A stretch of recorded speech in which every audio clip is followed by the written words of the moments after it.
नमोस्तुते व्यासविशालबुद्धे फुल्लारविन्दायतपत्रनेत्र येन त्वया भारततैलपूर्णः प्रज्वालितो ज्ञानमयप्रदीपः नारायणं नमस्कृत्य नरं चैव नरोत्तमं देवीं सरस्वतीं व्यासं ततो जयमुदीरयेत्।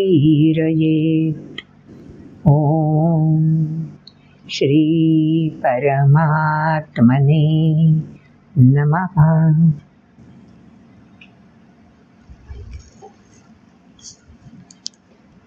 आता अर्जुनाला साक्षात विश्वरूप दर्शन भगवंतांनी दाखवलं अर्जुनाच्या इच्छेवरूनच, आणि त्यासाठी अर्जुनाला दिव्य चक्षु देखील प्रदान केले. जे विश्वरूप दर्शन देवांना सुद्धा दुर्लभ आहे ते अर्जुनाला बघायला मिळालं, आणि त्याचं कारण सुद्धा भगवंतांनी स्पष्ट केलं की अनन्य अशी भक्ती जेव्हा आचरणाद्वारे प्रकट होईल तेव्हाच असा दुर्लभ योग, देव दुर्लभ योग म्हणतो ना आपण एरवी बोली भाषेत, तसा हा योग विश्वरूप दर्शनाचा प्राप्त होणार. अर्जुनाला तो योग प्राप्त झाला आणि त्याचं कारणही समजलं, आणि म्हणून मग स्वाभाविकपणे अर्जुनाने 12व्या अध्यायामध्ये प्रश्न विचारून टाकला की अनन्य भक्ती बरोबर आहे, समजलं मला, पण मग ती अनन्य भक्ती करताना सगुणाची करायची का निर्गुणाची करायची, की जेणेकरून अशा प्रकारे तुझ्या विश्वरूप दर्शनाचा लाभ मिळू शकेल, असा प्रश्न तुमच्या आमच्या पण मनात येणार. तोच अर्जुनाने विचारला, आणि त्यावर भगवंतांनी सहजपणे सांगितलं की अरे निर्गुणाची भक्ती कर, नाहीतर सगुणाची भक्ती कर. सुरुवातीला म्हणजे सनातन संस्कृतीचा म्हणजेच सृष्टीच्या उत्पत्तीचा अर्थ समजून घ्यायला ज्यावेळी ऋषीमुनींनी साधना तपस्या सुरू केली आणि एक एक विश्वाची रहस्य त्यांना उलगडायला लागली, त्यावेळी त्यांना निर्गुणच समजत होतं ना सगळं, कारण सगुणाचं साकार दर्शन अजून घडतच नव्हतं. त्यामुळे त्यावेळी अशी काहीतरी एक शक्ती असणार की ज्याच्यामुळे हे संपूर्ण विश्व दृग्गोचर आहे, कार्यरत आहे. हीच भावना, हेच विचार आणि हाच तर्क त्यांनी केला, आणि म्हणून त्यातूनच हळूहळू प्रणव म्हणजे ओंकाराचा उद्गम झाला. पण ओंकार म्हणजे सुद्धा निर्गुणच ना. कालांतराने हळूहळू उत्तर उपनिषद कालामध्ये सगुणोपासना किंवा भक्ती या शब्दाचा उदय झाला, आणि मग निर्गुणाची उपासना जी आधी साधना म्हणून तपस्या म्हणून ऋषीमुनींकडून केली जात होती आणि तोच भाव संक्रमितही केला जात होता, ती निर्गुणाची उपासना हळूहळू सगुणाच्या दिशेने प्रवास करायला लागली. मग सगुण साकार शोधायचं कुठे? म्हणून तर 11व्या अध्यायामध्ये विश्वरूप दर्शनात अर्जुनाला जे जे दृग्गोचर आपल्या चर्मचक्षुंना ते सगळं त्या विश्वरूपामध्ये बघायला मिळालं. म्हणजे विश्वरूपाला कुठेही आदी नाही, अंत नाही, डावा उजवा नाहीच. जे काही आहे ते सर्वव्यापी. जसा प्रकाश हा सर्वव्यापी आहे, अगदी तसंच हे विश्वरूप अर्जुनाला दिसलं. पण त्या विश्वरूपामध्ये अर्जुनाला सगुण साकार रूपांची पण दर्शनं घडली. म्हणून मग भगवंतांनी 12व्या अध्यायात स्पष्ट करून टाकलं की अरे निर्गुण वेगळं सगुण वेगळं असं नाहीच काढता येणार आहे, दोन्ही एकच आहे. पण निर्गुण हे सर्वव्यापी असल्यामुळे त्याचा आवाका या मानवी देहाला पेलवणं शक्य नाही. त्याची क्षमता तिथे तोकडी पडणार आहे. म्हणून सर्व व्यापित्वाचा आवाका समजण्यासाठी माध्यम कोणतं? मानवी देह. आणि मग मानवी देहाला क्षमतेनुसार सुरुवात सगुणापासून केली तर सोपा जाणार ना प्रवास. म्हणून सगुणाकडून निर्गुणाकडे असा हा प्रवास उत्तर उपनिषद कालामध्ये मान्यता पावला. आणि त्यानुसार मानवाची उपासना, साधना, तपस्या, अभ्यास, अनेक शब्द आहेत आणि सगळ्यामध्ये छोटे छोटे बारकावे आहेत पण हे सगळं अशा पद्धतीने सगुणाकडून निर्गुणाकडे असा प्रवास सुरू झाला. म्हणून मग 13व्या अध्यायामध्ये सगुणाकडचा प्रवास सुरुवातीला वर्णन करून सांगितला पाहिजे असं भगवंतांनाच वाटलं. म्हणजे अमृतापर्यंत पोहोचायचं असेल तर आधी मृत काय ते समजलं पाहिजे, मग अमृत काय ते उलगडणार. म्हणून आधी मृत म्हणजे नश्वर जे आहे त्याची ओळख स्वतः भगवंतांनीच या अध्याय 13 क्षेत्र क्षेत्रज्ञ विभाग योगमध्ये करून द्यायला सुरुवात केली.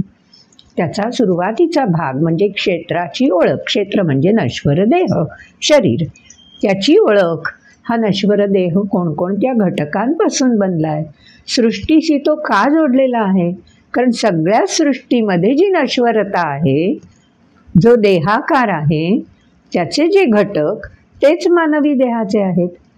म्हणून क्षेत्र म्हणजे नश्वर देह, विशिष्ट आकार, या सगळ्याचा घटक कोणते कोणते ते मागच्या व्हिडिओमध्ये आपण समजावून घेतले. मग ह्या घटकांचा साधन म्हणून उपयोग करायचा असेल तर त्या घटकांना समजून घेतलं पाहिजे. आणि नुसतं समजून घेऊन उपयोग नाही. आता बघा, लिहिण्यासाठी आपण पेन्सिल, पेन याचा उपयोग करतो. शाई पेन असेल तर पेन उत्तम दिसतंय डोळ्याला, खूप छान आहे म्हणून आपण उठवायला गेलो, अक्षरं लिहायला गेलो, पण त्या पेनच्या टाकीमध्ये शाई भरलेली नसेल तर सुंदर दिसणारं पेन उपयोगात आणता येईल. त्याच्यात शाई भरायला हवी ना, ती नीटपर्यंत उतरायला हवी ना, मग प्रत्यक्ष कागदावर त्या पेननी सुंदर अक्षरं उमटू शकतील. म्हणजे साधन हातात आहे, पण त्या साधनाला योग्य प्रकारे आजच्या भाषेमध्ये मोल्ड करता यायला हवं, तयार करता यायला हवं, मग ते साधन प्रत्यक्ष प्रमाण देऊ शकेल. म्हणून 13व्या अध्यायामध्ये भगवंतांनी ह्या नश्वर देहाचाच साधन म्हणून उल्लेख केलेला आहे. मग या नश्वर देहाचं जर साधन म्हणून वापर करायचा असेल तर तो कसा करता येईल, त्या साधनाला समजून कसं घेता येईल आणि त्या साधनामध्ये काय काय मोल्ड करायला हवेत ते छान मागच्या व्हिडिओमध्ये आपल्याला भगवंतांनी समजावून दिलं. त्याला आपण ज्ञानाची साधनं असं म्हटलं. साधनाचा उपयोग करण्यापूर्वी त्याची जाणीव समृद्ध व्हायला हवी ना. म्हणजे नुसतं कोणी सांगितलं म्हणून नाही जमत. मला छिन्नी वापरायची आहे, मला हातोडा वापरायचा आहे, तर छिन्नी कशाला म्हणायचं, हातोडा कशाला म्हणायचं, त्याच्यावर लेबलं लावून ठेवता येतील. पण त्या छिन्नीचा वापर कसा, किती प्रमाणात करायचा, त्या छिन्नीला हातोड्याचा जोड कसा द्यायचा, केवढ्या बळाने त्या छिन्नीवर हातोड्याच्या साह्याने घाव केव्हा घालायचा, हे सगळं ज्ञान मिळवावं लागतं ना. मग ज्ञान, साधन नश्वर, साधन दृश्य, आणि त्याचा वापर कसा करायचा, हे कसा म्हणजे ज्ञान. मग ती प्रत्येकाची क्षमता वेगळी असणार. त्यामुळे कसाचं उत्तर प्रत्येकाला आपापल्या क्षमतेनुसार उलगडणार. म्हणून भगवंतांनी ज्याच्या त्याच्या क्षमतेशी ह्या ज्ञानाच्या साधनांचा संबंध जोडला. क्षमता म्हणजे चैतन्य, ऊर्जा, जी प्रत्येकाकडे आत्मा, जीव, प्राण बनून आहेच. म्हणून तर ती क्षमता आहे ना. मग ह्या क्षमतेला, शरीराला जसं इथे क्षेत्र म्हटलंय, तसं या चैतन्याला, ह्या ऊर्जाला, हे जे ज्ञान संपन्न होण्यासाठी चैतन्य आवश्यक आहे, त्या चैतन्याला भगवंतांनी 13व्या अध्यायामध्ये क्षेत्रज्ञ असं म्हटलंय. आणि मग या क्षेत्रज्ञाच्या साहाय्याने अध्यात्मज्ञान, मागच्या व्हिडिओमध्ये शेवटच्या श्लोकात आपण हा शब्द ऐकला, हे अध्यात्मज्ञान म्हणजे जाणीवा समृद्ध करायच्या आहेत. कशा करता? माझ्यातल्या चैतन्याची, माझ्यातल्याच ऊर्जेची, क्षमतेची व्यापक ओळख करून घेण्यासाठी. मग आता साहजिक आहे, आता आपल्याला क्षेत्रज्ञाची ओळख करून घ्यायची, स्वतःच्या क्षमतेची, अध्यात्म त्याची ओळख करून घ्यायची. ती ओळख ज्या श्लोकांमध्ये दिलेली आहे ते श्लोक आधी ऐकायला हवेत, आणि मग ती ओळख कशी संपन्न करून दाखवलेली आहे त्याचं विवेचन ऐकूया. सुरुवातीला ऐकूयात श्लोक. ज्ञेयं यत्तत् प्रवक्ष्यामि यज्ञात्वामृतमश्नुते अनादिमत्परं ब्रह्म न सत्तन्नासदुच्यते सर्वतः पाणिपादं तत्सर्वतोक्षिशिरोमुखं सर्वतः श्रुतिमल्लोके सर्वमावृत्य तिष्ठति सर्वेन्द्रियगुणाभासं सर्वेन्द्रियविवर्जितम् असक्तं सर्वभृच्चैव निर्गुणं गुणभोक्तृ च बहिरन्तश्च भूतानामचरैचरमेव च सूक्ष्मत्वात् तद्विज्ञेयं दूरस्थं चान्तिके च तत् अविभक्तं च भूतेषु विभक्तमिव च स्थितं भूतभर्तृ च तज्ज्ञेयं ग्रसिष्णुप्रभविष्णु च ज्योतिषामपि तज्ज्योतिस्तमसः परमुच्यते ज्ञानै ज्ञेयै ज्ञानगम्यं हृदि सर्वस्य विष्ठितम् इति क्षेत्रं तथा ज्ञानै ज्ञेयै चोक्तं समासतः मद्भक्त एतद्विज्ञाय मद्भावायोपपद्यते प्रकृतिं पुरुषं चैव विध्यनादि उभावपि विकारांश्च गुणांश्चैव विद्धि प्रकृतिसंभवान् कार्यकरणकर्तृत्वे हेतुः प्रकृतिरुच्यते पुरुषः सुखदुःखानां भोक्तृत्वे हेतुरुच्यते पुरुषः प्रकृतिस्थो हि भुङ्क्ते प्रकृतिजान् गुणान् कारणं गुणसङ्गोऽस्य सदसद्यो निजन्मसु उपद्रष्टानुमन्ता च भर्ता भोक्ता महेश्वरः परमात्मेति चाप्युक्तो देहेऽस्मिन् पुरुषः परः य एवं वेत्ति पुरुषं प्रकृतिं च गुणैः सह सर्वथा वर्तमानोऽपि न स भूयोऽभिजायते. श्लोक तर ऐकले आपण. पहिल्या श्लोकात वेगळेच शब्द आपल्याला ऐकायला मिळाले. कोणते शब्द आहे? ज्ञेयं यत्तत् प्रवक्ष्यामि. प्रवक्ष्यामि म्हणजे सांगतो. भगवंत स्वतः अर्जुनाला सांगतायत. कशाविषयी सांगतायत? यज्ञात्वा अमृतमश्नुते. संधी केलाय. यज्ञात्वा जे जाणल्यावर, म्हणजे आता जाणीवा समृद्ध करायच्या आहेत. क्षेत्राची ओळख करून घेताना प्रत्यक्ष सृष्टीतल्या घटकांशी जोडून घेऊन वास्तविकता समजून घेतली. पण आता मात्र जाणीवेच्या पातळीवर आपल्याला व्यापकतेचा स्पर्श होणार आहे. पण ही व्यापकता कोणती आहे? प्रत्येकाच्या क्षेत्राशी म्हणजे देहाशी निगडीत असणारी. त्यामुळे व्यक्तीमध्ये काय वैशिष्ट्य आढळणार? व्यक्तीमध्ये जाणून घेण्यासारखं काय काय आहे? ज्ञेय म्हणजे जाणून घेण्यासारखं जे जे काही आहे की ज्यामुळे लाभ कशाचा मिळणार? अमृतम अश्नुते. सध्या भारतवर्षाचा अमृतकाळ चालू आहे ना. अमृतकाळ म्हणजे काय हो? या काळामध्ये जे आपल्याला जाणीवेमध्ये प्राप्त होणार आहे, गवसणार आहे, ते चिरकाल असणारं आहे, शाश्वत आहे, अमृत आहे. ते नष्ट होणारं नाही, नश्वर नाही. म्हणून तर हा अमृतकाळ कित्येक पिढ्यांपर्यंत हे संक्रमण अव्याहतपणे होत राहणार आहे. म्हणून त्याला म्हणायचं अमृत. अश्नुते म्हणजे प्राप्त करून घेता येईल. कोणाला प्राप्त करून घेता येईल? क्षेत्राला म्हणजे व्यक्तीला. कारण क्षेत्र म्हणजे देह. देह कोणाचा? व्यक्तीचा. म्हणून प्रत्येक व्यक्तीला अशा प्रकारचा जाणीवांची समृद्धता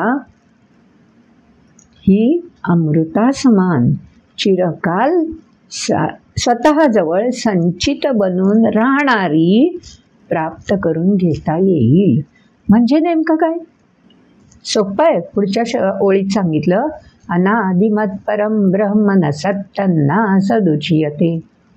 न सत ना असत असं ज्याला म्हटलं जातं की जे अनादी आहे, परम ब्रह्म. ऋषीमुनींनी ज्याला सर्वश्रेष्ठ ब्रह्म अशी संज्ञा दिलेली आहे, जे अनादी आहे, त्याविषयी जाणीवा विकसित होणार. मग अशा जाणीवा विकसित होतील, ते संचित बनून कायम राहणार आहे. नश्वर देह नाही राहिला तरीही हे समृद्ध जाणीवांचं संचित तसंच्या तसंच राहणार आहे. म्हणून याला अमृतम अश्नुते असं भगवंतांनी म्हटलंय. मग आता हे अमृत आपल्याला प्राप्त झालंय, संचित म्हणून आपल्याजवळ सान्निध्यात आलंय. हे ओळखायचं कसं? त्यासाठी त्या अमृताच्या म्हणजे क्षेत्रज्ञाच्या काहीतरी खुणा आपल्याला समजल्या पाहिजेत. त्याची लक्षणं, त्याची वैशिष्ट्य समजली पाहिजेत, की ज्यामुळे आपल्याकडे जाणीवा विकसित होत असताना ह्या क्षेत्रज्ञाची स्पंदनं येऊन पोहोचतील. आहेतच आहेत स्पंदनं, फक्त ती जाणीवेत नाही आहेत आपल्या. त्या जशा जशा जाणीवा विकसित होतील तशी तशी ती स्पंदनं ओळखता कशी येतील ते माहिती पाहिजे ना. म्हणून ह्या क्षेत्रज्ञाची गुणलक्षणं, वैशिष्ट्य आता भगवंतांनी पुढे सांगून दिली. मग पहिलंच लक्षण कोणतं सांगितलं? जे 11व्या अध्यायामध्ये अर्जुनाला प्रमाणभूत मिळालं बघायला. म्हणजे आपल्याजवळ जे आहे त्याच्याशी जोड घातली की नाविन्याची ओढ वाढते. बरोबर आहे ना? हे वास्तवातलं आहे बरं. आपल्याजवळ जे आहे त्याची जोड, सांधा जुळला पाहिजे. माझ्याजवळ आहे हे समजलं पाहिजे ना. ती जोड एकदा प्राप्त झाली की अजून काय याच्या साहाय्याने मला पुढे मिळू शकतं, त्याची ओढ वाढत जाते. म्हणून अर्जुनाजवळ आता विश्वरूप दर्शनाचं जोड आहे, संचित जमा आहे. मग आता त्याच्या साहाय्याने त्याला त्याच्याच जवळ असलेलं अमृत ज्ञेय समजून घ्यायचं आहे. म्हणून त्याची लक्षणं पुढच्या श्लोकापासून सांगितली. किती श्लोकांमध्ये सांगितली? पुढच्या 6 श्लोकांमध्ये ही सगळी लक्षणं भगवंतांनी क्रमाक्रमाने सांगून दिली. बघा हां, त्यातल्या पहिल्याच श्लोकात कोणतं लक्षण सांगून दिलं आहे? सर्वतः पाणिपादं तत् सर्वतोक्षिशिरोमुखं सर्वतः श्रुतिमल्लोके सर्वमावृत्य तिष्ठति. सर्वेंद्रिय असा आधीचा श्लोक. हाच श्लोक आधी समजून घेऊ, मग पुढचा सर्वेंद्रिय गुणाभासंकडे जाऊ. या श्लोकात काय सांगून दिलं? जे 11व्या अध्यायात दाखवलं. सर्वतः पाणिपादं तत्. पाणी, हस्त, हात, पाद, पाय सगळीकडे अर्जुनाला दिसले होते ना. आणि काय दिसलं होतं? सर्वतो अक्षी शिर मुख. अक्षी म्हणजे नेत्र, शिर म्हणजे मस्तक आणि मुख. विश्वरूप दर्शनात हेच दिसलं ना अर्जुनाला. अर्जुनाने स्वतःच तर हे वर्णन केलंय. म्हणून जे ओळखीचं झालंय तेच भगवंतांनी सांगून दिलं की अरे क्षेत्रज्ञ म्हणजे वेगळं काही नाहीये. जे तुला दर्शन घडलं ना तोच क्षेत्रज्ञ, आणि तो आहे कुठे? क्षेत्राजवळ. मग क्षेत्र कोणाचं? तुझं. म्हणजे तुझ्याच देहामध्ये सर्वतः पाणीपादंत सर्वतोक्षी शिरोमुखम सर्वतः श्रुतिमल्लोके, जे तुला दृश्य म्हणजे सृष्टीमध्ये जाणवलं हे सगळं तुझ्यामध्येच तर सामावलेलं आहे. काय सुंदर भगवंतांनी सांगड घालून दिली. अरे मला जे मगाशी दृग्गोचर झालं दिव्य चक्षुमुळे, ते दिव्य चक्षु म्हणजे मला स्वतःविषयी प्राप्त झालेलं ज्ञान, जे माझ्याकडे होतं ज्ञेय, ते मला उलगडलं नव्हतं. आता या अध्यायामध्ये भगवंतांनी सांगून दिलं की अरे ते ज्ञेय तुला मगाशी सामोरं दिसलं, आता तुझ्यातच तू शोधायचंयस, तुझ्यातच ते दडलेलं आहे.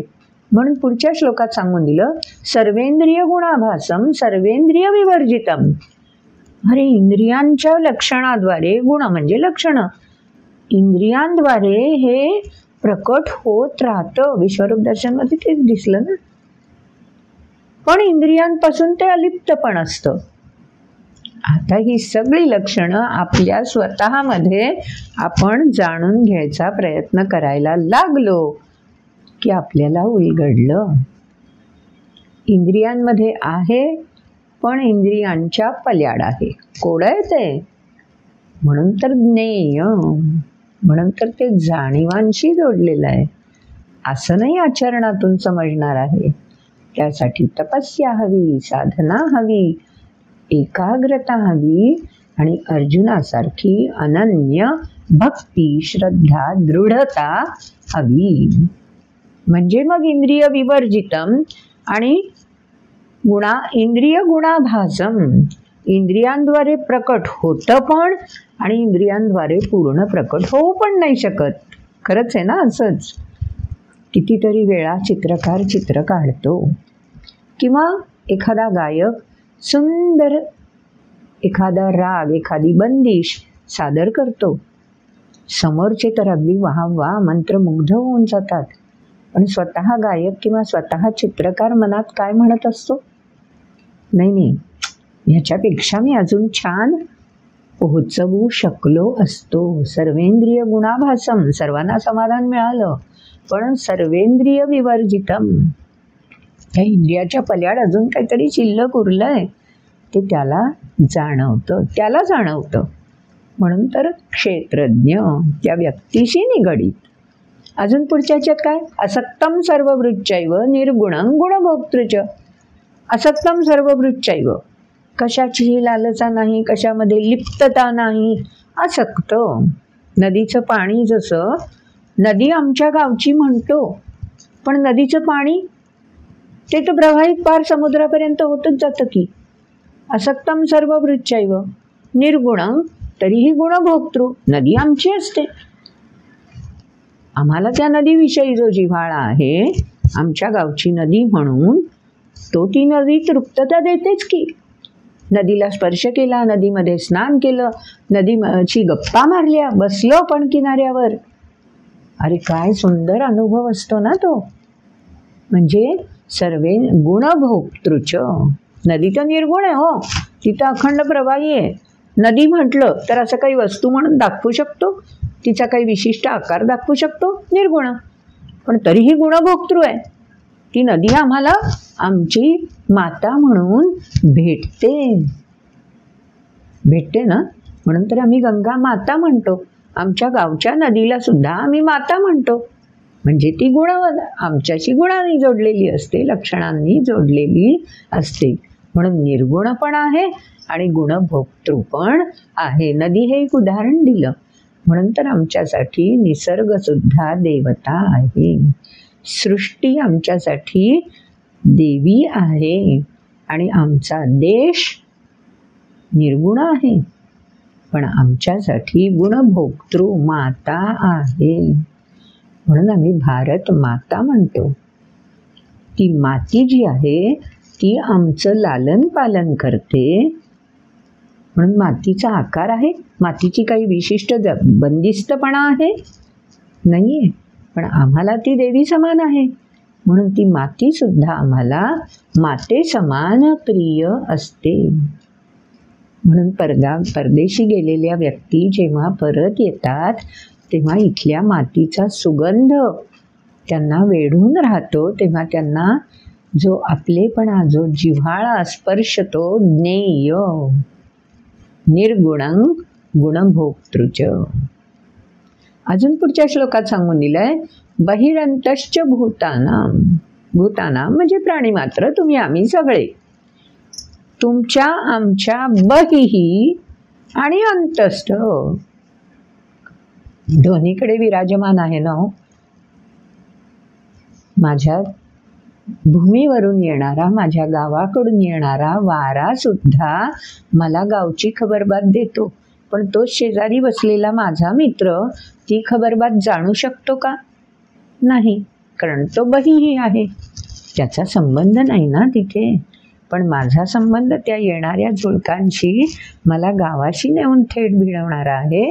अंतःच म्हणजे माझ्या निकटतम तो आहे आणि तो बहीही पण आहे, कारण माझ्यापासून प्रत्यक्षात दूर आहे. म्हणून पुढच्या ह्याच्यात म्हणून टाकलं, सूक्ष्मत्वात् तद्विज्ञेयं दूरस्थं चान्तिके च तत्. भौतिक अर्थाने दूर, पण माझ्या हृदयामध्ये, माझ्या चित्तामध्ये, माझ्या मनामध्ये, माझ्या बुद्धीमध्ये सामावलेला, अंतिके दाखवता नाही येणार पण सामावलेला आहे.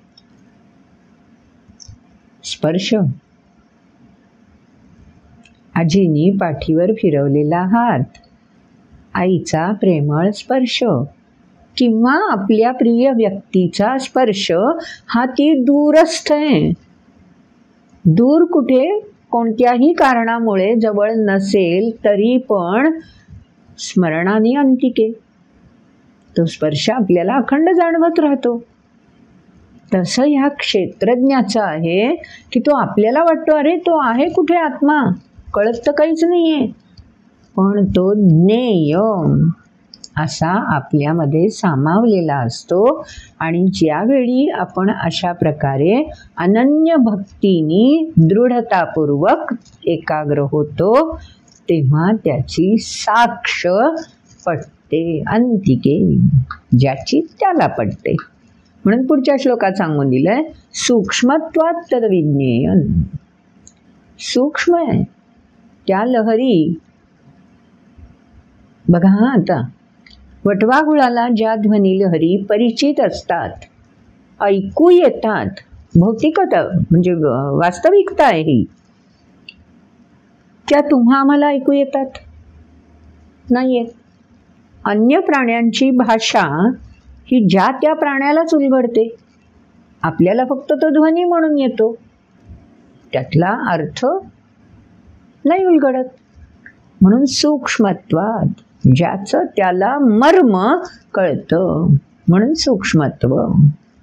कोणाला तत्विज्ञेयं, तत् म्हणजे ज्ञेय जे आहे क्षेत्रज्ञ रूपानी, ते असं आहे. असं हे क्षेत्रज्ञ सूक्ष्म आहे की ज्याचं त्यालाच उलगडणार, अन्य कोणाला त्याची आहे म्हणणार, पण ज्ञेय म्हणून, जाणीवेत म्हणून नाही ओळखता येणार. अजून पुढच्या श्लोकात सांगितलंय, अविभक्तांच भूतेषु विभक्तमिव च स्थितम्. जेव्हा नश्वर कलेवर बनतं, म्हणजे देह नश्वर बनतो असल्यामुळे कलेवर बनतो, त्यावेळी आपण काय म्हणतो, प्राण सोडून गेले, प्राण पखेरू उडून गेले वगैरे वगैरे बोलतो ना. म्हणजे काय आहे, अविभक्तांच भूतेषु, जोपर्यंत नश्वर देहाशी जोडून आहे तोपर्यंत या नश्वर देहात कुठे आहे डॉक्टर पण नाही शोधू शकत.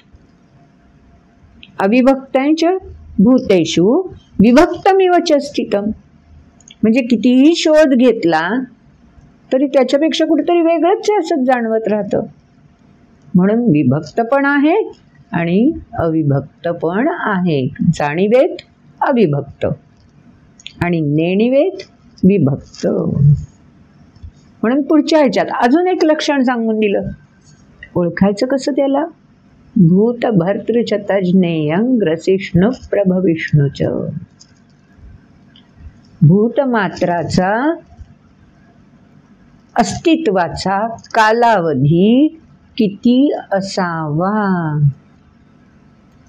भर्तृ पालन करता, ग्रसिष्णू आणि प्रभविष्णू.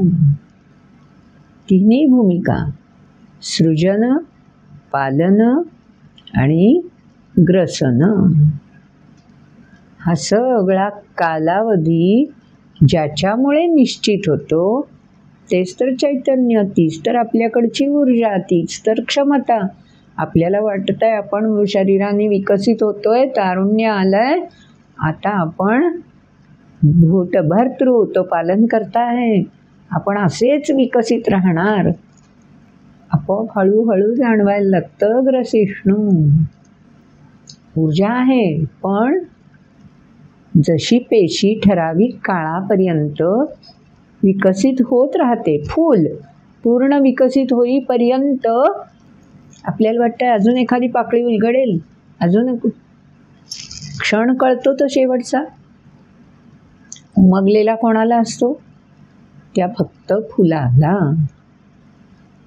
तसंच आहे, त्या त्या प्राणीमात्राला समजतं भर्तृ ग्रसिष्णू प्रभविष्णू. हे ज्याच्यामुळे आहे त्याला म्हणायचं क्षेत्रज्ञ. सोप्पं सांगून दिलं भगवंतांनी. बघ जाणून, तुझं तू ओळखून बघ. अजून पुढच्या श्लोकात सांगून दिलं, ज्योतिषामपि तज्ज्योतिष तमसः परम. तमसः परम, परम म्हणजे श्रेष्ठतेकडे. तमस म्हणजे अज्ञान, अज्ञानाकडून तमसोमा ज्योतिर्गमय. उपनिषदांमध्ये सांगितलंच आहे ना, तिथं प्रार्थना आहे उपनिषदांमधली, तीच या ठिकाणी भगवंतांनी सांगून दिली. ज्योतिषामपि तज्ज्योतिष तमसः परम उच्यते, असं त्याला म्हटलं जातं. कोणाला? त्या क्षेत्रज्ञाला. कुठे आहे क्षेत्रज्ञ? क्षेत्राशी जोडलेलं, पण क्षेत्रापासून अलिप्त. पण क्षेत्राला ज्योतिर्मान म्हणजे ऊर्जा प्रदान करणारं, आणि ऊर्जा प्रदान करत असल्यामुळे अज्ञानाकडून ज्ञानाकडे घेऊन जाणारं, स्वतःच्याच क्षेत्राची ओळख जाणीव करून देणारं असं जे काही तत्व आहे, जे सत पण नाही आणि असत पण नाही. असत का नाही?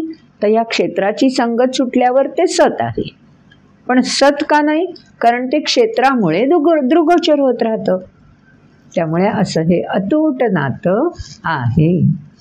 अजून पुढच्या ओळीत सांगून दिलं, ज्ञान ज्ञेय ज्ञानगम्यम.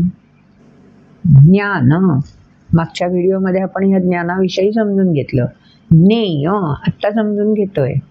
आणि ज्ञानगम्य कशाच्या सहाय्याने? ज्ञानाची साधनं वापरून ज्ञेयापर्यंतचा प्रवास कसा करायचा? ज्ञानगम्य म्हणजे जाणीव प्रगल्भ होणं. हे सगळं कशामुळे आहे? हृदि सर्वस्य विष्टितम. अरे प्रत्येकाच्या मध्येच ती क्षमता आहे. हृदय म्हणजे विज्ञानाने जे हृदय तपासून बघता येतं, त्याची स्पंदनं बघता येतात, त्या हृदयाचे कप्पे बघता येतात, त्याच्यामध्ये काही दोष उत्पन्न झाला तर तो दुरुस्त करता येऊ शकतो. ते हृदय नाही आहे इथे अपेक्षित. हे हृदय म्हणजे चित्त. त्याच्या मार्फत हे सगळं काही जाणता येतं. ज्ञान आहे, ज्ञेय आहे, ज्ञानगम्य. जाणीवेच्या पातळीवरती हा हृदय शब्द आलेला आहे. हृदय म्हणजे हृदय नाही. आपले हृदयाचे कप्पे उघडून बघायला गेलं तर हा क्षेत्रज्ञ दिसणार आहे का त्याच्यामध्ये? पण जिथे अंतिम रेषा विज्ञानाने व्यक्तीच्या प्रगल्भतेची मान्य केलेली आहे, त्याच्या पल्याड 8व्या अध्यायापासून भगवंतांनी हे सगळं सांगून दिलंय. की त्याच्या पल्याड जाता आलं की तमसः परम, मग ते गवसतं. म्हणून पुढच्या श्लोकामध्ये म्हणून टाकलं, इति क्षेत्रं तथा ज्ञाने ज्ञेये च उक्तम समासतः. अरे मी तुला ही भराभर सगळी लक्षणं सांगितली ना त्या क्षेत्रज्ञाची. असं पण आहे, तसं पण आहे, हे पण आहे, ते पण आहे. सगळे विरोधी गुण एकत्र सामावलेले दिसत आहेत ना. अशा प्रकारे त्या क्षेत्राच्या मार्फतच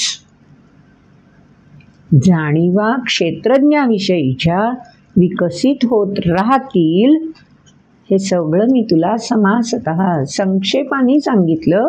जे 11व्या अध्यायात दर्शन घडवलं ते मी आता तुला समजावून सांगतोय. आता वाणीने समजावतायत तेव्हा दर्शन घडवलं, कारण दिव्यचक्षु अर्जुनाजवळ कायम नाही राहणार आहेत.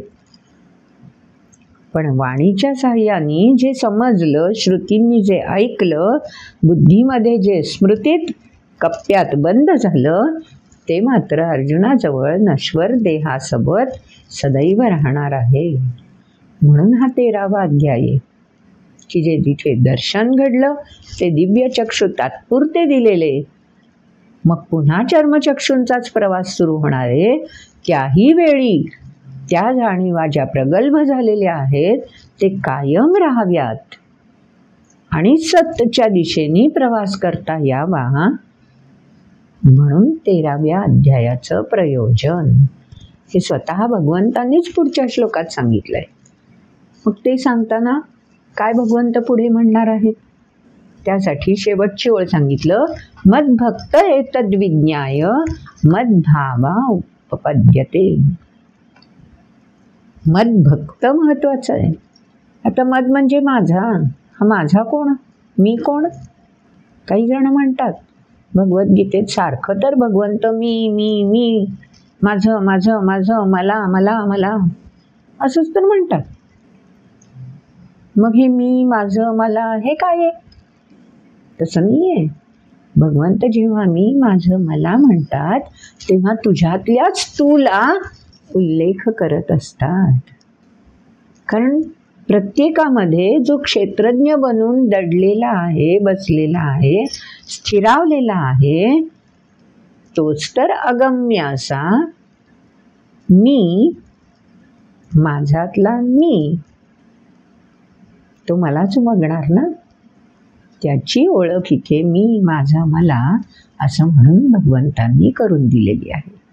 म्हणून एकम सत विप्रा बहुधा वदंती. म्हणून प्रत्येकामधलं वैविध्य, वेगळेपण हे भगवंतांनी 13व्या अध्यायामध्ये स्पष्ट केलंय. पण हे वेगळेपण स्पष्ट करत असताना सगळ्यांना मयी सर्वमिदं प्रोतम, सगळ्यांना सूत्रबद्ध ठेवण्याची किमया कशी साधली आहे ते पण उलगडून दाखवलं पाहिजे ना. म्हणून भगवंतांनी पुढच्या श्लोकामध्ये ते उलगडून दाखवलं. आणि ते उलगडण्यासाठी की तू तुझं वेगळेपण म्हणून ओळखायला लागलास, जाणीवा समृद्ध झाल्या, तर तुझं जे वेगळेपण आहे ना ते मर्यादित आहे. तसंच प्रत्येकाकडे समृद्ध होण्यासाठी ज्ञान, ज्ञेय, ज्ञानगम्य सगळं काही आहे बरं. असं समजू नकोस की ती क्षमता फक्त तुझ्याचकडे आहे. मग हे जर सृष्टीतल्या प्रत्येकाकडे आहे तर हे प्रत्येकाकडे कोणामुळे आहे? आणि मग ते एकम सत विप्रा बहुधा. विप्र जेव्हा व्यक्ती प्रगल्भावस्थेपर्यंत पोहोचते आणि जे माझ्यात आहे तेच समोरच्यात आहे, तेच इतरांच्यात आहे, म्हणजे हा मी जो आहे तोच सर्वव्यापी आहे. म्हणजे हा मी व्यक्तीपुरता सीमित उरतच नाही, तेव्हाच तर विप्र बनते व्यक्ती. आणि ती विप्र बनावी म्हणून पुढच्या भागामध्ये, पुढच्या श्लोकांमध्ये भगवंतांनी व्यापक दृष्टिकोन अर्जुनापुढे मांडला. म्हणजे क्षेत्र आणि क्षेत्रज्ञ हे व्यक्तीपुरतं सीमित, व्यक्तीच्या जाणीवा प्रगल्भ व्हाव्यात आणि मग सृष्टीशी तदाकार होता यावं म्हणून आता व्यक्ती ज्ञान ज्ञेय ज्ञानगम्य जे हृदय सर्वस्य विष्ठितम आहे ते उलगडलं रहस्य आणि आता हे रहस्य सर्वव्यापी आहे हे जाणून घे ना. म्हणून पुढच्या श्लोकात आपण ऐकलं, प्रकृतीं पुरुषैश्चैव विद्यनादी उभावपि विकारांश्च गुणांश्चैव विद्धि प्रकृती संभवान. श्लोकामध्ये प्रकृती आणि पुरुष असे 2 शब्द आलेत आणि या दोघांविषयी समानता पण सांगितली आहे. प्रकृतीं पुरुषैश्चैव विद्धि अनादि उभौ अपि. दोन्हीही अनादि आहेत बरं. म्हणजे प्रकृती नश्वर आहे आणि पुरुष शाश्वत आहे, पुरुष सत आहे आणि प्रकृती असत आहे वगैरे नाही. दोघंही अनादि सनातन शाश्वत. मग हे दोघंही शाश्वत असताना अशी त्यांची नावं वेगवेगळी का? म्हणजे त्यांचं काहीतरी वेगळेपण प्रत्येकाचं असणार. जसं क्षेत्र आणि क्षेत्रज्ञ याच्यामध्ये एक नश्वर आहे आणि एक सनातन आहे, अनादि आहे, शाश्वत आहे. आणि मग त्या दोघांची सांधेजोड आहे की जी आपल्याला ओढ लावते प्रकृती पुरुषाकडे जाण्याची. तसं इथे प्रकृती आणि पुरुषाबद्दल सांगून दिलं की दोघंही अनादि आहेत. मग दोघांमध्ये वेगळेपण काय आहे तेच आता पुढच्या श्लोकांमध्ये भगवंतांनी सांगून दिलं. काय सांगितलं त्याच्यामध्ये? विकारांश्च गुणांश्चैव विद्धि प्रकृती संभवान. म्हणजे आता प्रकृती पुरुष या 2 शब्दांमधला भेद भगवंतांनी दाखवायला सुरुवात केली. जसा क्षेत्र आणि क्षेत्रज्ञ व्यक्तिगत स्तरावर समजून सांगितले तसं आता संपूर्ण सृष्टीमध्ये ही प्रकृती कशा प्रकारे भिडते, भेटते, ज्ञेय असते आणि पुरुष कशा प्रकारे ज्ञेय असतं त्याच्याविषयी सांगायला सुरुवात केली आहे. म्हणून विकार गुण म्हणजे बघा, क्षेत्राची ओळख करून देताना इच्छा द्वेष सुखम दुःखम हे विकार आहेत आणि त्याच्या आधारे प्रकट होणारे गुण आहेत. म्हणजे एखादी व्यक्ती शांत समंजस असेल तर एखादी व्यक्ती प्रसंगाप्रसंगामध्ये राग लोभ मोह याच्यानी वेढली जाणारी असेल. म्हणून हे सगळे विकार आणि गुण हे कोणामुळे आहेत? प्रकृतीशी जोडलेले आहेत. म्हणून प्रकृतीचं कार्य आहे या क्षेत्राद्वारे हे सगळे विकार प्रकट करत राहणं. म्हणून तर वैविध्य येणार ना, नाहीतर मग सगळ्यांमध्ये साचेबद्ध सारखेपणा राहिला असता. तसं होत नाही. या प्रकृतीकडे ही क्षमता आहे की त्या बहुधा वदंती वैविध्य आणण्याची क्षमता ह्या प्रकृतीकडे दिलेली आहे. ते तिचं वैशिष्ट्य आहे. आणि म्हणून मग काय घडतं? कार्यकरण कर्तृत्वे हेतु प्रकृती रुच्यते. प्रकृती काय करते? कार्य म्हणजे व्यक्तीला कर्म करायला प्रवृत्त करते. म्हणजेच तिच्या इंद्रियांची शरीराची क्षेत्राची साधन म्हणून कसा उपयोग करायचा याची ओळख व्हायला ही प्रकृती कारण ठरते. म्हणजे ही अनादि प्रकृती सृष्टीमध्ये अशी प्रत्येकामध्ये का सामावून जाते? तर या पुरुषाची वेगळी ओळख त्याला करून घेता यावी म्हणून. मग अशी पुरुषाची वेगळी ओळख का व्हायला पाहिजे? कारण स्वतः पुरुष जसं ढगाला वेगळं अस्तित्व नाही, आपल्याला आकार दिसतात पण हाच आकार ढगाचा आहे असं आपण म्हणू शकतो का? धूर दिसतो पण त्याचा आकार. तसं पुरुष हा सर्वव्यापी असल्यामुळे त्याचा आकार कसा सांगणार? त्याला जाणणार कसं? निराकार याचा अर्थच असा की जो कोणताही आकार धारण करू शकतो. मग आपण परमात्मा निराकार आहे म्हणतो ना, याचा अर्थ काय? परमात्मा पुरुष हा कोणताही आकार धारण करू शकतो. मग परमात्मा आणि पुरुष सारखेच आहेत का? एकच आहेत का? नाही ना, दोघांमध्ये फरक आहे. मग काय फरक आहे तो पण इथे समजावून टाकला. पुरुष सुख दुःखानां भोक्तृत्वे हेतुरुच्यते. परमात्मा जेव्हा पुरुष म्हणून आपल्या ओळखीचा येतो त्यावेळी त्याला सुख दुःख याच्याशी बांधलेलं राहावं लागतं. कोणामुळे? प्रकृतीमुळे. कारण प्रकृतीच विकारांश गुणांशैव. त्यामुळे ही प्रकृती काय करते? त्या परमात्म्याला आपल्यासोबत बांधून घेते, वेढून टाकते. आणि एकदा हा पुरुष जो निराकार आहे तो ह्या प्रकृतीने वेढला गेला की त्याला आकार मिळाला, सगुणता आली. जो निर्गुण आहे, निराकार आहे, त्याला प्रकृतीने वेढलं की सगुणता, साकारता प्राप्त झाली. तेच या 2 श्लोकांमध्ये सांगून दिलंय. आणि मग ती सगुणता, साकारता का मिळाली की परमात्म्याचा जो हेतू होता एकोहम बहुस्याम, तो हेतू सफल तर झाला, पण त्याच्या जोडीला घडलं काय?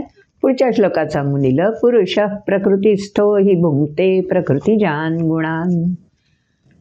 ती प्रकृती जे जे गुण सृष्टीशी जोडलेलं ठेवून या माध्यमाद्वारे, कारण प्रकृतीने वेढलेला आहे पुरुष, त्यामुळे प्रकृतीद्वारे जे जे म्हणून स्वीकारलं जाईल ते सगळं कोणापर्यंत येऊन पोहोचणार? पुरुषापर्यंत येऊन पोहोचणार. भुंक्ते प्रकृतिजान गुणान, सेवन करावं लागणार त्या गुणांचं, विकारांचं, असं स्पष्ट केलंय भगवंतांनी. म्हणून तर ती विविधता नटते, सचते, कोमेजते आणि वैविध्य दाखवू शकते. पुढच्या वेळी सांगून दिलंय. कारणं गुणसंगोस्य सदसत योनी जन्मसु. सृष्टीचं चलनवलन राहिलं पाहिजे ना, मग ते सृष्टीचं चलनवलन अशा प्रकारे ह्या प्रकृतीमुळे पुरुषाची जोड कायम ठेवून ही प्रकृती घडवून आणते. मग या प्रकृतीने वेढलेला पुरुष स्वतंत्र काही करू शकतो की नाही? का तो प्रकृतीच्या अधीन होऊन गेला? त्याचं स्वतंत्र कार्य काही आहे की नाही? का प्रकृती जे गुण त्याच्यापर्यंत आणून पोचवेल बस ते स्वीकारत राहायचं बोज्जा म्हणून? असं या पुरुषाचं काम असतं की काय? बघा, क्षेत्रज्ञ कसा आहे? पुरुषासारखा आहे. प्रकृती कशी आहे? क्षेत्रासारखी आहे. पण पुरुष आणि प्रकृती अनादी आहेत. पण ते एकदा विशिष्ट आकारामध्ये स्थापित झाले की त्या आकाराला काय म्हणायचं? क्षेत्र आणि क्षेत्रज्ञ. म्हणजे त्या आकारापुरती ती प्रकृती क्षेत्र बनली आणि त्या आकारापुरता तो पुरुष क्षेत्रज्ञ बनला. म्हणजे व्यक्तिगत स्तरावर क्षेत्र, क्षेत्रज्ञ आणि सर्वव्यापी स्तरावर प्रकृती आणि पुरुष. छान भगवंतांनी अशा प्रकारे व्यक्ती ते समष्टी, समष्टी ते सृष्टी आणि सृष्टी ते परमेष्टी असा सुंदर संयोग या अध्यायामध्ये आपल्याला प्रकट करून दाखवला आहे. पुन्हा एकदा ऐका. व्यक्ती, क्षेत्र, क्षेत्रज्ञ ते समष्टी. मग लक्षात यायला लागतं की अरे जे माझ्यामध्ये आहे ते समष्टी माझ्या अवतीभोवती सान्निध्यात असणाऱ्या समाजामध्ये पण आहे. मग त्याच्या पुढचा प्रवास होतो परमेष्टी. म्हणजे या सृष्टीमध्ये पण सगळीकडे हेच तत्व सामावलेलं आहे. असंच आहे जे मला जाणवतंय, ज्ञेय आहे ते. असं प्रत्येकाला ज्ञेय होऊ शकतंय. ती किमया प्रत्येक जण साधू शकतोय. आणि मग ही किमया प्रत्येकाला साधता येईल ती कोणामुळे? मग परमेष्टी.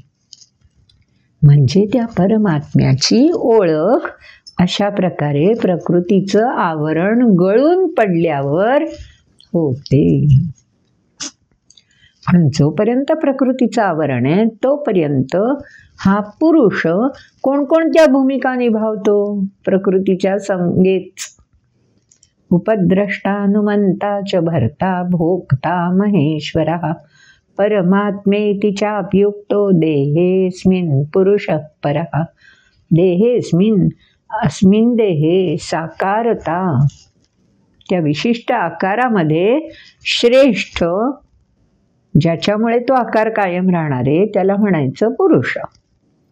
पण हा पुरुष संपूर्ण सृष्टीलाच सामावून असणार आहे, म्हणून मग त्याला काय म्हणायचं? परमात्मा. त्याविषयी सांगून दिलं. महापरमात्मा जेव्हा पुरुष बनून स्वतःला संकोचित करून प्रकृतीशी स्वतःहून बांधून घेतो. लहान मुलाबरोबर बाबा घोडा घोडा खेळतो ना, आई घोडा घोडा खेळते, अगदी आजी आजोबा सुद्धा घोडा बनतात, हो ना, सामावून घेतात, समजून घेतात. तसा हा पुरुष त्याला वेढलेल्या प्रकृतीची जी जी लक्षणं ती प्रकृती त्याच्यापर्यंत घेऊन येईल त्याच्याकडे कौतुक सोहळा म्हणून बघत राहतो. असा हा पुरुष. अशी ही आपल्यातली क्षमता जी सृष्टीतल्या प्रत्येकाकडे आहे, म्हणून ती क्षमता प्रदर्शित करणारा तो पुरुष. कोणकोणत्या भूमिका तो निभावतो? उपद्रष्टा, साक्षीभूत राहून प्रकृती काय काय गमती जमती करते, कशी बाहेरच्या भावभावनांचा आविष्कार माझ्यापर्यंत आणून पोहोचवते, त्यासाठी शरीराच्या साधन म्हणून कसा उपयोग करते, हे सगळं तो पुरुष म्हणजे ती ऊर्जा प्रकृतीला पुरवत राहते आणि ती प्रकृती त्या ऊर्जेचा उपयोग करते. तेव्हा हा पुरुष साक्षीभूत राहतो. त्या ऊर्जेचा योग्य विनियोग केला गेला तर हनुमंता होतो. ज्ञानाचं साधन म्हणून जर ती प्रकृती वापरली गेली विकसनासाठी तर तो हनुमंता, जे पाठीवर शाबासकी देणारा. मूल हट्ट करायला लागलं तर त्याच्या पाठीत धपाटा मिळतो आणि मूल योग्य प्रकारे वर्तन करायला लागलं तर त्याच्या पाठीवर कौतुकाची थाप मिळते.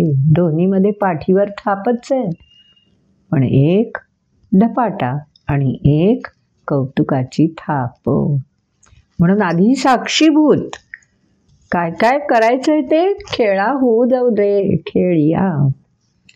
हनुमंता, योग्य असेल मार्ग तर हनुमंता होणार, कौतुकाची थाप देणार. त्याच्या पुढे ही कौतुकाची थाप पुन्हा पुन्हा मिळत राहावी म्हणून प्रोत्साहन भरता. आणि हे प्रोत्साहन दिलं की ऊर्जा आणखी वाढणार, म्हणजे पुरुषाची क्षमता आणखी वाढणार, म्हणजे तो भोक्ता बनला. आपल्याला सुद्धा चांगलं काम करत राहिलं की आणखीन तसंच करत राहावं असं वाटायला लागतं ना. आपल्यातल्याच ऊर्जेचा नव्याने प्रत्यय आपल्याला मिळत राहतो ना, त्याला म्हणायचं भोक्ता. म्हणजे माझ्यामध्ये असं काही अदम्य आहे महेश्वर, असं आपल्यालाच जाणवायला लागतं. किती सुंदर प्रकृती आणि पुरुषाची ओळख क्षेत्रज्ञाशी जोडून भगवंतांनी करून दिलेली आहे. कारण हा भाव कोणाही व्यक्तीमध्ये येऊ शकतो, फक्त विशिष्ट एका व्यक्तीपुरता नाही आहे. म्हणून क्षेत्रज्ञ व्यक्तीपुरता असेल तर प्रकृती पुरुष अखंड समष्टीसाठी आहे. आणि पुढच्या श्लोकात काय सांगून दिलं? य एवं वेत्ति पुरुषं प्रकृतीच गुणैः सर्वथा वर्तमानोऽपि न स भूयोऽभिजायते. अरे ज्याला रहस्य उलगडलं, आपण काय करतो? एखाद्या कोड्याचं, आपल्याला कोणी कोडं घातलं, आपल्याला नाही उत्तर सांगता आलं तर आपण म्हणतो मला उत्तर सांग ना. आणि मग एकदा का त्या कोड्याचं उत्तर आपल्याला समजलं की मग काय होतं? अरे आता काय हे काय कोडं उरलंय का? मग आपल्यासाठी ते कोडं म्हणून कोडं राहतच नाही. खरं ना? मग आपण इतरांना ते कोडं घालायला जातो आणि त्यांना येत नाही म्हणून कशी गंमत बघत राहतो, कारण आपल्यासाठी ते कोडंच नाही आहे. तसं भगवंतांनी सांगून दिलं की अशी व्यक्ती ज्याला प्रकृतीने वेढलेल्या पुरुषाची ओळख झाली, पुरुषाची लक्षणं ज्ञेय झाली, उलगडली, उमगली, त्या व्यक्तीला मग व्यवहार करताना काहीच अडचण नाही ना. सहजपणे सर्वथा वर्तमानः, रोजच्या व्यवहारांमध्ये वेगळेपण जाणवतच नाही. आहे ऊर्जा, ती वापरायची आहे. ती ऊर्जा अलिप्त आहे, ती तिची निराकार आहे, निर्गुण आहे. हे ज्ञेय झाल्यावर ज्ञानगम्य होत राहू दे व्यवहार. मग हे क्षेत्र, ही प्रकृती साधन बनते आणि त्या साधनाचा उपयोग कुणीही करू शकतं. जसं कुदळीचा उपयोग, माझी कुदळ असली तरी सुद्धा शेजारचा माझा मित्र मागायला आला, त्याला जमीन खणायची आहे, मागायला आला तर माझी कुदळ आहे म्हणून त्याच्यात काही वेगळेपण असणार आहे का? कुदळ काम तेच करणार आहे, बरोबर ना? वापर कोणीही करू शकतो. तसा या क्षेत्राविषयी जाणीवा प्रगल्भ होऊन जातात. हे क्षेत्र आणि क्षेत्रज्ञ ज्ञेय बनून जातात. तेच या श्लोकात सांगून दिलंय. मग व्यवहार करताना म्हणून तर संत निर्गुण निराकार, जाणीव नेणीव भगवंती नाही, ही स्थिती आल्यावर मग ह्या नश्वर देह असला काय नसला काय, ह्या प्रकृतीशी जोड राहिली काय न राहिली काय, निराकारता ज्योती अखंड आहेच. न सहा भूयः अभिजायते. पुन्हा पुन्हा जन्म म्हणजे पुन्हा पुन्हा प्रकृतीने वेढणं होणारच नाही. कारण पुन्हा पुन्हा संकल्प बहुधा वैविध्य स्वीकारावं असं वाटणारच नाही. कारण विविधतेतली एकता प्रत्ययाला येऊन जाते. आज कलियुगामध्ये सृष्टीमध्ये हीच विविधता जोपासण्याचं काम, ती विविधता कायम राहील यासाठी सगळी राष्ट्र स्वतःचं वेगळेपण सिद्ध करण्यासाठी धडपडतायत, संघर्ष करतायत. पण एकमेव सनातन संस्कृती ज्या देशाचा गाभा आहे तो आमचा भारत देश मात्र या सगळ्या वैविध्याला संघर्ष न मानता एक सूत्रबद्ध मानतो आणि वसुधैव कुटुंबकम हेच ध्येय उराशी बाळगून काम करतो आहे. प्रत्यय येतोय ना आपल्याला त्याचा. तेच भगवंतांनी आधीच्या अध्यायांमध्ये वैविध्य प्रकट करून दाखवलं विश्वरूप दर्शनमध्ये.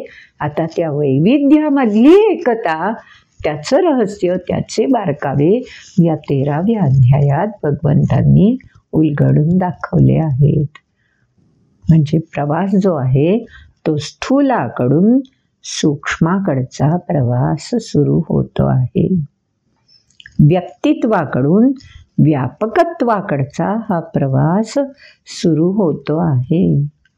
आत्ता जो नुकताच सोहळा झाला त्याविषयी पण असंच म्हणावंसं वाटतं की व्यक्तित्वाकडून श्रीराम कोणा एका संप्रदायापुरते, कोणा एका धर्मापुरते, कोणा एका देशापुरते कसे सीमित असू शकतील?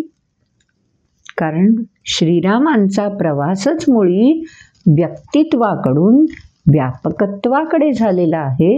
हे त्यांचं चरित्र अभ्यासल्यावर कळतं ना. म्हणून तर रामायण अभ्यासायचं. आणि म्हणून तर गीतेनी 13व्या अध्यायामध्ये स्वतः भगवंतांनी सांगून दिलं, ऋषीभीर बहुधा गीत नाही छंदोभीर विविधाईक पृथक ब्रह्मसूत्र पदैश्चैव.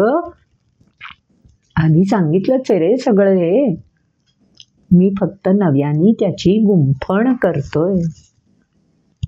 असं हे आपलं सनातन संस्कृतीची धरोहर असणारं भारत राष्ट्र. मग हा अभ्यास आपणही करायला हवाच ना. असा गर्भितार्थ समजून घेत गीता समजून घेत राहूया आणि संपन्न समृद्ध होऊन ज्ञेय ज्ञान ज्ञानगम्य या त्रिपेडी वीणीशी जोडलेले राहूया. भेटूया पुढच्या व्हिडिओमध्ये. आणखी वेगळं या अध्यायात काय सांगितलंय. नमस्कार. जर हा व्हिडिओ आपल्याला आवडला असला तर लाईक करा आणि शेअर तर करत असालच. आणि हो, आजपर्यंत सबस्क्राईब केला नसलात ना तर सबस्क्राईब जरूर करा हां. आणि बेल आयकॉन क्लिक केलं की आपल्याला नोटिफिकेशन मिळत राहील. भेटूयात तर.